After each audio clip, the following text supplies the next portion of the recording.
Hi, I'm Rachel Kramer-Russell, the editor-in-chief of Residence 11, which you can find at residence11.com. We're a website and community that celebrates sensuality, romance, intimacy, and loving in a new age of human connection. And in advance of our first live event happening February 11th, the Residence 11 Desire Summit on Sex and Relationships, we're speaking with Suzanne Park, who will be on our Writing the Modern Romance novel panel. And for those in Los Angeles, you can come to the live event in LA. And for those not in LA, you can watch the Desire Summit live streamed. I'm going to tell you a little bit more about Suzanne. Suzanne Park is a Korean American writer who was born and raised in Tennessee. As a comedienne, she was selected to appear on BET's Coming to the Stage. Suzanne was also the winner of the Seattle Sierra Mist comedy competition and was a semi-finalist in NBC's Stand Up for Diversity showcase in San Francisco. Suzanne graduated from Columbia University and received an MBA from UCLA. She currently resides in Los Angeles with her husband, female offspring, and a sneaky rat that creeps around on her back patio. Her bio says in her spare time she procrastinates, but she is also the author of multiple romance novels, both YA and for adults, and we're going to be talking all about that shortly. Find out more about her at SuzannePark.com. So I'm going to go back before we get to your writing career. I want to know when and how did you first get into reading romance? And if you remember, like, what was the first romance novel you read? And how did you acquire it? Because I know, like, my parents weren't buying me a romance novel when I was 12 years old. I remember exactly how it all started. Honestly, I was like when I anticipated this question, and I was trying to think back the earliest, and I think it was in 6th or 7th grade. One of my friends, she would bring romance novels to school, and she would hide them behind her textbook so that like we're supposed to be doing like reading in class for science or social studies or whatever. And she had her romance novel in front, so it looked like she was reading to the teacher. But then also she was smart enough that if she got caught, she had ripped off the covers and the title pages so that if she did get it caught, that they wouldn't actually know what to do with it because they wouldn't know what it was. They just thought she was reading, right? So they didn't have any idea that she was reading romance novels. And so she would finish a book and then pass it around, and we all like got to read. But the weird thing is that I don't even know the names of some of these books or remember them very well because she had ripped off parts of the book. So the earliest one I remember that may have still had the title on it was the Interview with a Vampire, and I think that's sort of the one that I remember the most too because it had vampires in it, and I was into that at the time. I mean, she also did that with Stephen King books too. So she wasn't. She was just like it was just funny because there was this underground like book swapping system in the public schools that they didn't even know about. I feel like that could be a YA, like the underground forbidden romance club or something. Yes. It was just especially funny because she would just remove parts of the book that would get her in trouble. And I knew why she'd do it, but like parts of either the title were missing or sometimes like parts of the stories were ripped out that were like especially steamy or whatever because she just didn't want to get in trouble if she got in trouble. And so, but it's so vivid in my mind now of how like surreptitious everything was, and then when she'd finish she would pass it to a friend, and then we just had this, and it was all beaten up like these paperbacks. So It's funny because, like, the part of me that loves books and has always been a reader is like, that's cool. Like, you guys were, managing to get access to these. And then the part of me that's an author with books with my name on the cover is sort of horrified, like, oh no, these poor authors were getting read. But, like, I think for me, so much of acquiring a book, a physical book anyway, is like the branding. Like, I remember the cover. I remember like aspects of opening it. So I feel like you all missed out on some of that, even though the story is really the story, whatever format you're reading. But good for her for introducing you and probably your friends too to romance. Yes, and I remember it was a lot of it was of the Nora Roberts type of books. It was so I do remember what types of books it was. It just wasn't titles that I remember or actually ever knew, or the author for that matter. So, from your teenage years reading romance to writing your first romance novel, Loathe at First Sight, can you tell us more about, how you got the inspiration to become a romance author? Like, did you study writing and did you always want to do that, or was there another inspiration? And what was it like making that transition from reader to author? No, yeah. So for Loathe at First Sight and also all of the subsequent adult books, I've been inspired over the past from rom-com movies from the 2000s and onward.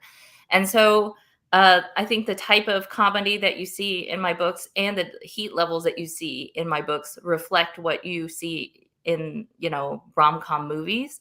And so when it comes to inspiration and like what made me start writing it, Loathe at First Sight actually started off as more of a dramedy. It was a workplace dramedy that kind of brought to light all of the things that could go go wrong, I guess, in a male-dominated workplace. And it takes place in the gaming world, and I wanted to showcase that because I didn't think I'd seen many books, fiction books, or even nonfiction books about the female's perspective when it comes to the video game industry. Um, so we did try to sell a Loathe at First Sight, and I think people thought it was a little bit too hard hitting. And what I did with that is I shelved it, and then I came back a few years later and I edited it to make it a little bit more lighthearted. I brought in a romance and kind of spun it as sort of a rom com, a lighter comedy than it was previously. And then we were able to sell that book and the subsequent books as well.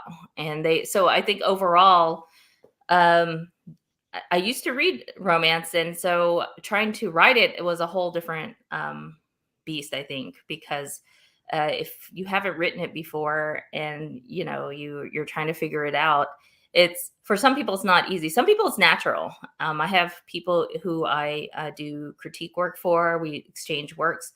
I have beta readers, and some of my friends actually write it very well, and it just comes naturally. Probably like for me, the easiest thing for me to write is dialogue. And I would imagine for them, it's like just writing dialogue, it just spills out of them. And it's just a very steamy, like sexy, hot scene. And then for me, I'm just like, and then he kisses her, fill in later, and then I have to go back and figure out like what kind of intensity of romance I want in specific scenes. I'm going to come back to that intensity level and talk about sweet romance in a minute, but because you said you pivoted from dramedy to comedic rom-com style, I want to talk about that aspect because you're also a comedian, so you have that background. And I want to know, what was it like writing comedy into your romances? Do you feel like that was easier for you because you have a background in stand-up comedy, or would you say stand-up and writing romance are different ways of approaching comedy? I think for me, my books are definitely reflect the type of humor that I did on stage. Um, and I have to say that a lot of romances that you see in the marketplace that have the illustrated covers that have kind of a cute title, a lot of them are more just actually contemporary romance that are very cute and sweet and fun, or steamy and fun, but might not necessarily incorporate comedic bits the same way a stand-up would. And so I'd like to say that that's some sort of differentiator that I have, that you might not typically see very often. And what I did learn from doing stand-up comedy for so many years is, how to approach a subject that could be touchy. And a lot of my books do address either workplace misogyny, or there's racism or sexism or some sort of harder hitting theme. And I try to couch it with comedy in a way that I used to do it on stage, where people have to digest the message. But if you deliver it in a funny way, they might be more receptive to the message.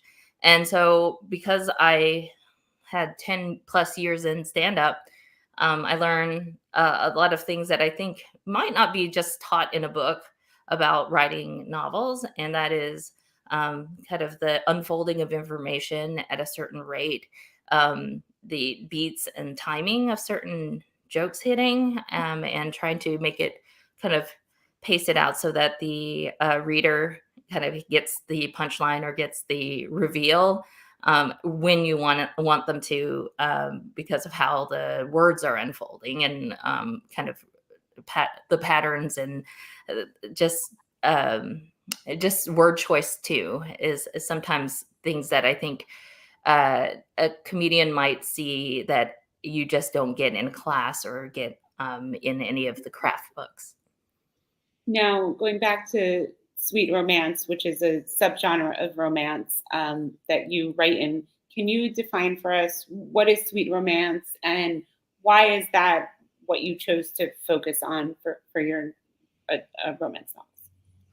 I think it's easier to define now because of the boom of TikTok. It's basically the opposite of steamy and spicy. And I don't know if I would have been able to describe it even 2 or 3 years ago without seeing it and identifying it and just be able to say it once I saw an example. But now I would say it is closed door. If it were based on emojis, it would be half or zero eggplants and half or zero of the flames out of five. And I think that although that is sort of the informal way of people that describing the spiciness and steaminess of romance, I fully wish there was some sort of rating system. And I know it's subjective, but I do feel like, at least when it comes to sweet romances, that is less subjective than where steam lies. So if it could, if there was a way to just identify closed door, that would probably help a lot of romance readers figure out what types of books certain ones are. And mine are closed door. And did you gravitate towards that because that's what you yourself like to read, or was it because there is that audience for it, like you mentioned TikTok and people looking specifically for that, or was it kind of both, like audience feedback, they like that, so you're writing more of it? I think other authors that I know that write excellent romance do it so much better, more naturally than I would be able to do. I think it's just part of their DNA. They want to get these stories out. Because my books are sort of a blend between uh, I don't know what the term is these days. It literally changes all the time, but sometimes it's a women's fiction, sometimes it's book club fiction. But mine are usually a blend, and it's usually 50-50 of that and romance, or even 60-40. And so the question is a lot of people is there chemistry? And are there a lot of scenes of the couple together? And I would say, and is there a happily ever after? All my books check those marks. And I think those are what's important. That is what is most important to me. When it comes to the steaminess levels, I just am not, I don't think I'm the right writer for it. I really think that there are other people who do it so much better. And I appreciate reading it too, because when I see it, I'm like, wow, that's amazing. It's just not what I do. It's like, it would be like me writing a historical World War II novel. Could I do it? With a lot of research and time, probably. It would probably take me 20 years, and it probably wouldn't be very good. And I feel like that's probably where I would be when it comes to Steam.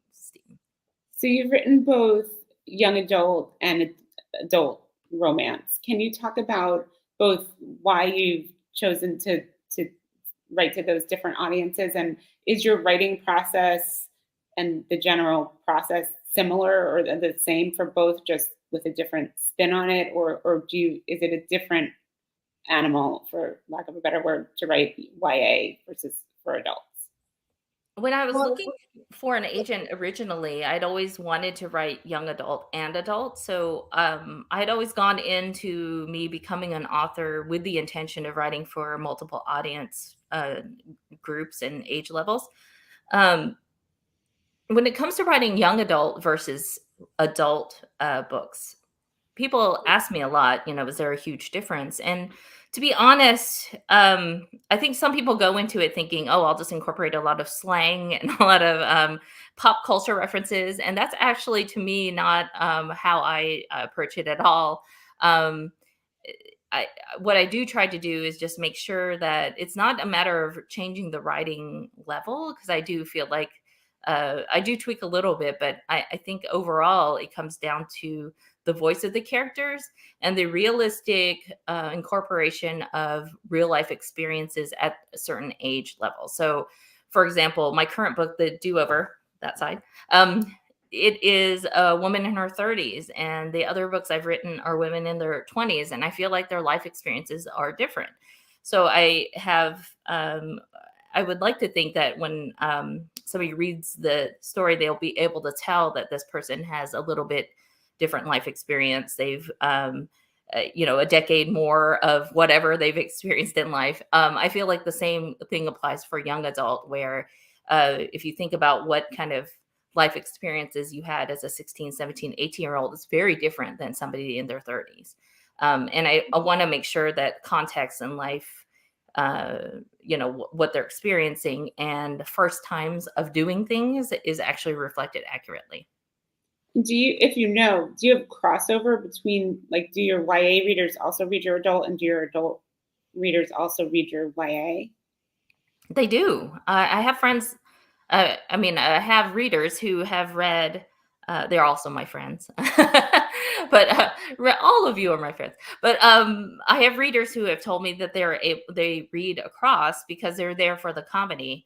And what's nice about it is a 16-year-old to 18-year-old could potentially pick up one of my adult novels and it still be they'll learn about what it's like to be in a male dominated work environment, but because of the steam they're it's a clean whatever they call the steamless romance, um they end up feeling like that seems within their reading capabilities and reading levels, and parents are not uncomfortable with them reading it.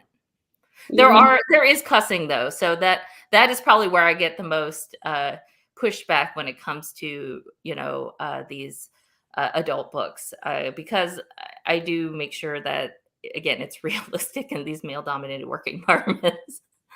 You mentioned The Do-Over, which is coming out April 4th, and it's an adult romance. Can you tell us more about the plot and what the inspiration for The Do-Over was?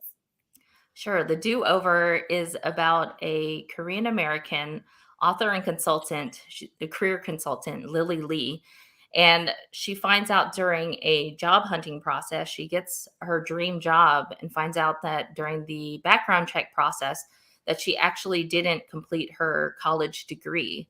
So she has to go back to college 10 years later and finish her degree, because her books are all about finding the best career, and then finds out while she's there that her computer science TA, Jake Cho, he is her ex college boyfriend. And so the whole book is kind of a mix of self discovery and also second chance romance. Now, you mentioned that in The Do-Over, your protagonists are Korean American, as are you. And in your other books, you also have Korean American characters. Can you talk about why that's important to have that representation in your books? And also, what has the reception been to that? Or how do people comment on that? Or are they commenting on other aspects of the story? I get a mix of feedback, mostly positive, about making sure that I have marginalized voices represented in my books. Um, some of the feedback I do get is that it's not like my experience, which is definitely something that I understand, because my books reflect a certain point of view of a certain type of character. Some of my books feature people who are second generation. Some have third generation stories, and so uh, some folks feel like certain books are more representative of their own experience, and other ones do not do that. And so I do get feedback from folks who really relate to certain stories, and then other stories, oh, I didn't relate as much to this character, and that's understandable. Why I write this is because, and I think a lot of my friends who are BIPOC authors, we talk about this fairly often, is a lot of stories that are bought by publishing incorporate themes of intergeneration, or just trauma in general, or extreme racism, or something where it's almost like a sadness to it. And I like to show joy and have my characters have happily ever afters. I think marginalized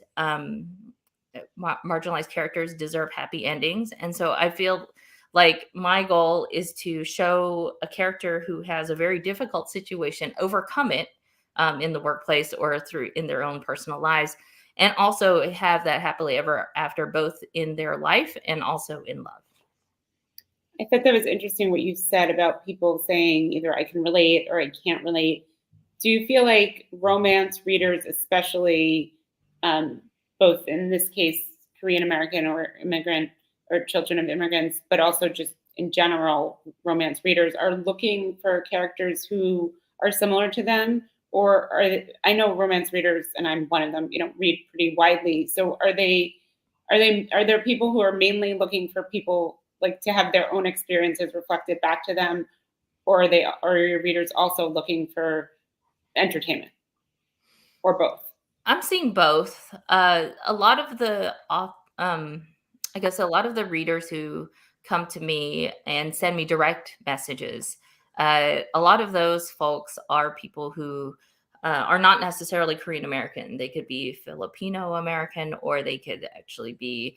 Uh, I remember actually going to a library book club with a bunch of teenagers who were all. Uh, a lot of them were Hispanic, and of multiple generations, like first through fourth. And they related to one of my characters, Sunny Song. She's a third generation Korean American. They related to her so strongly. And they told me why. And it was like the struggle with language when it came to food and bringing families together. Some of the themes really resonated. And I think that's where I think people gravitate toward when they do appreciate my books, because I don't think I write to tropes. Um, at least I don't recognize it as something that I overtly do. I definitely write to themes. And so when people feel like that they are seen in my books, it's not usually a trope that they're drawn by. Like they find there's something in it that they're connected to, that's either character related and their journey, or some of the themes that I bring into the book.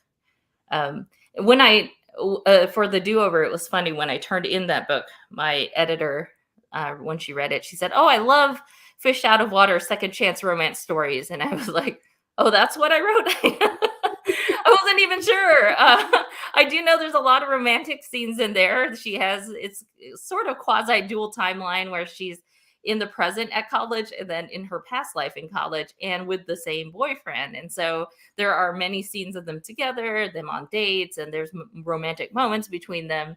But I never really articulated that into a trope like thing. And then when my editor said it, I was like, oh, it is Fish Out of Water and second chance. I didn't even realize it. And I just want to make sure listeners know that book you reference is your YA Sunny Song Will Never Be Famous, right? Yes, Sunny Song Will Never Be Famous. So you're speaking February 11th at Desire Summit on a panel called Writing the Modern Romance Novel, along with Sierra Simone, Mia Hopkins, and Angie Williams, and moderated by Kelly Reynolds. So I wanted to know, I'm imagining that there'll be some readers and also aspiring authors there. So what advice do you have for someone who's a romance fan, who wants to write a romance novel, but isn't sure where to start, and maybe is intimidated by that process? I think usually where I start with what I would recommend doing is reading in the genre and the type of books that you enjoy, and really understanding the story structure. I also think that reading outside of your preferred genre is also good because you pick up things that you might not have the eye for when you're reading something else. And so, one thing that I like reading is mysteries and thrillers, and for the pacing, because I really like fast-paced rom-coms. And so, I definitely look to that to understand how they're kind of moving the reader along down the path that you want them to. That's Uh, really the, interesting. yeah, the other thing I would recommend is there's certain books that are craft books about, how to plot a story or, how to structure a story. And I will say that if you pick up one and it doesn't really, you don't connect to it or relate to it all, there are many other ones that are written differently with different voices and different examples that might be better for you. So there is one, for example, that was called, I'm trying to remember. Um, there's a book. Oh, it was when I was first starting out writing, I was having some difficulty with showing versus telling. And I just didn't understand.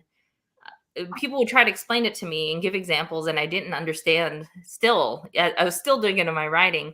So I bought a bunch of craft books, and I would say one out of the five that have the title show versus tell in them, I understood. The type of examples they used made sense to me. They said, like, picture it being like a movie camera versus like you just spitting out background information. What do you see, smell, touch, and the way they just explained it just clicked in my brain. But it's probably not one of the more famous or common, the most popular craft books, but it was the one that made sense to me. So I would say, you can look to different books about how to structure a book, how to plot a book, but also there's some that are very specific to the romance genre. So I think one that's pretty popular is Romancing the Beat. I think a lot of people use that as some sort of like a foundation to the types of stories they want to write. And then there's also ones that are books about like crafting like emotional scenes and emotion phrases. So there's the emotion thesaurus, and there's also some specific to romance. So they focus only on kissing and hugging and touching and just being in bed. There's just like different I guess examples within like of how to phrase those things so you don't use the same words over and over again. And I found that helpful just to get my brain kind of thinking a little bit differently when I'm like in a kind of a writing rut. And then I know romance, there's such an active community of both readers and authors. And it seems to me like readers are really both avid readers and really want to connect with authors. I've been at book signing events where, I mean, people are bringing all their books from home and like suitcases. And, I think that there is this desire for interaction with authors by readers, and also among romance authors, a real collegiality that, I mean, I'm sure other genres have that too. But can you talk about, how someone maybe who lives in not a big city can find that kind of community, whether online or offline, to find like a beta reader or a kind of a writing group or support group around writing romance? Sure, there's lots of little micro communities to macro communities found on Twitter and on Instagram. Um, I have come across many times when I have done live events that there's just bands of people that kind of go and go to events together. And I find that so amazing because they basically meet locally and then they figure out which bookstores they want to go to or which events they want to go to, and then they all go together as a little group. And it's amazing to see because you get to know certain folks a lot more because they have such a strong passion for books, and it's like very like-minded people. And then there's also bookstores that just have authors come through, and you end up talking to people in line. You end up talking with the author. I was at a signing event in San Diego at Mysterious Galaxy. It was kind of a group signing, and one of the people there had mentioned to me they wanted to be a writer, and they're just starting out. And then maybe 3 or 4 people later that went to ask me to sign something, they said, "Oh, I'm an aspiring writer, and I just finished my book." And I was like, "Oh, do you need a beta reader or a critique partner?" And I just connected them to. And then it turns out that they found like one person knew two or three people, the other person knew two or three, and now they have a reading and writing group that meets locally. And I think it's just these little small touch connections that you don't realize can blossom into something bigger, but they can, and they do. And they just showed that they had a holiday party at somebody's house, and it was like 10 to 12 of them. So they're growing. um, so I do think especially now when things are a little bit more less restricted in terms of people going out more and meeting new people, um, which was not the case when I debuted. I think it's a little bit easier to form groups because people are kind of looking to make connections with people. That's really cool. And when you're talking about the people going to different bookstores, it reminded me of your teenage years passing the books around. Like, I wonder if teenagers now, it seems like, especially with TikTok and Instagram, there are more ways to find fellow readers of whatever it is that you like to read. Yes, and I think a lot of bookstores and libraries have craft book clubs, or they have uh, like certain types of books or genres they prefer, and then you could probably meet people who enjoy reading or writing the same thing you do just by trying out a bunch of things. The other thing is, when I first started and I didn't have any writing community, I started off with a meetup group that met on certain weekdays, evenings, and then that did work for my schedule. So I found a new group that met at on the weekends, and I just rotated through a bunch of different groups depending on my work schedule. And I ended up in a writers group that I still have been in maybe for about 8 years now. It just is like my third or fourth writing group, and they now meet on Zoom, and it's worked out because we used to meet locally, and it would take me an hour and a half to drive there because I live in LA, and it was just hard, but it was just good to like have something more consistent every month to meet up and deliver something to read and to write, and they critique each other's works. Yeah, but 8 years later, we're on Zoom, and it's actually much easier to meet now. That's very cool. So, what are you working on next? I know the Do Over is coming out in April, but what are you working on now, and what's coming out after that? If you can talk about it. Sure. I don't even know. We don't have a title. It's one of my kind of my own creations where my editor's kind of like, okay, we'll just go with it and see. The Do Over. No, it was actually the So We Meet Again was kind of the same kind of philosophy where it's just like, why don't you just write it and then we'll see if it's how we can fix it. So I'm currently at 55,000 words in this draft. All I can say for sure, because I don't know how much will change, is that it's set in the tech industry, in the VC world, because as you know, I like to tackle big misogynistic work environments, and why not attack the VC world? I've done gaming, I've done investment banking. The Do Over is a little bit different, but this one I was like, I think I need to go talk to some VCs now. So a lot of research in that area, but that book is loosely inspired by To All the Boys I've Loved Before. So that's all I can say now, but it has been a lot of fun to write. It's the first time I've been, some people do retellings of, classic works. And I used to wonder like how people do that. And with this one being loosely kind of inspired by something, it's kind of nice because there's somewhat of a structure and plot kind of that's already sorted out. And so I just have to figure out what elements I want to include in my book. So could it have been more closely tied? Probably, but I wanted it have a little bit more freedom. That makes sense. Thank you so much, everyone. Please follow Suzanne. You can find out more about her at SuzannePark.com. And I don't have it in front of me. Sorry. What your Instagram is also at Suzanne Park? Yes, Suzanne. And that's the best.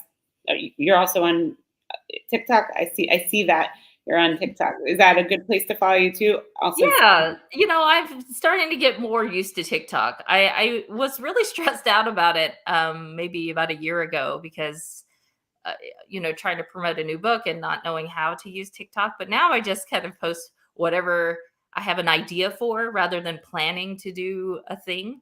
And it's a lot more less pressure. So more of the stuff you see on there is a little bit more random, but I feel like it's more of more me in terms of just being more off the cuff and one take. It's like we're gonna put this thing up because I saw this funny thing and it inspired me to make a short video and we're done. So that's a slight evolution of it. But yes, I'm on TikTok and Twitter and Instagram at Suzanne Park. One word. thank you so much. And please catch Suzanne February 11th at Desire Summit. You can learn more at at summit.residence11.com, where you can also buy tickets.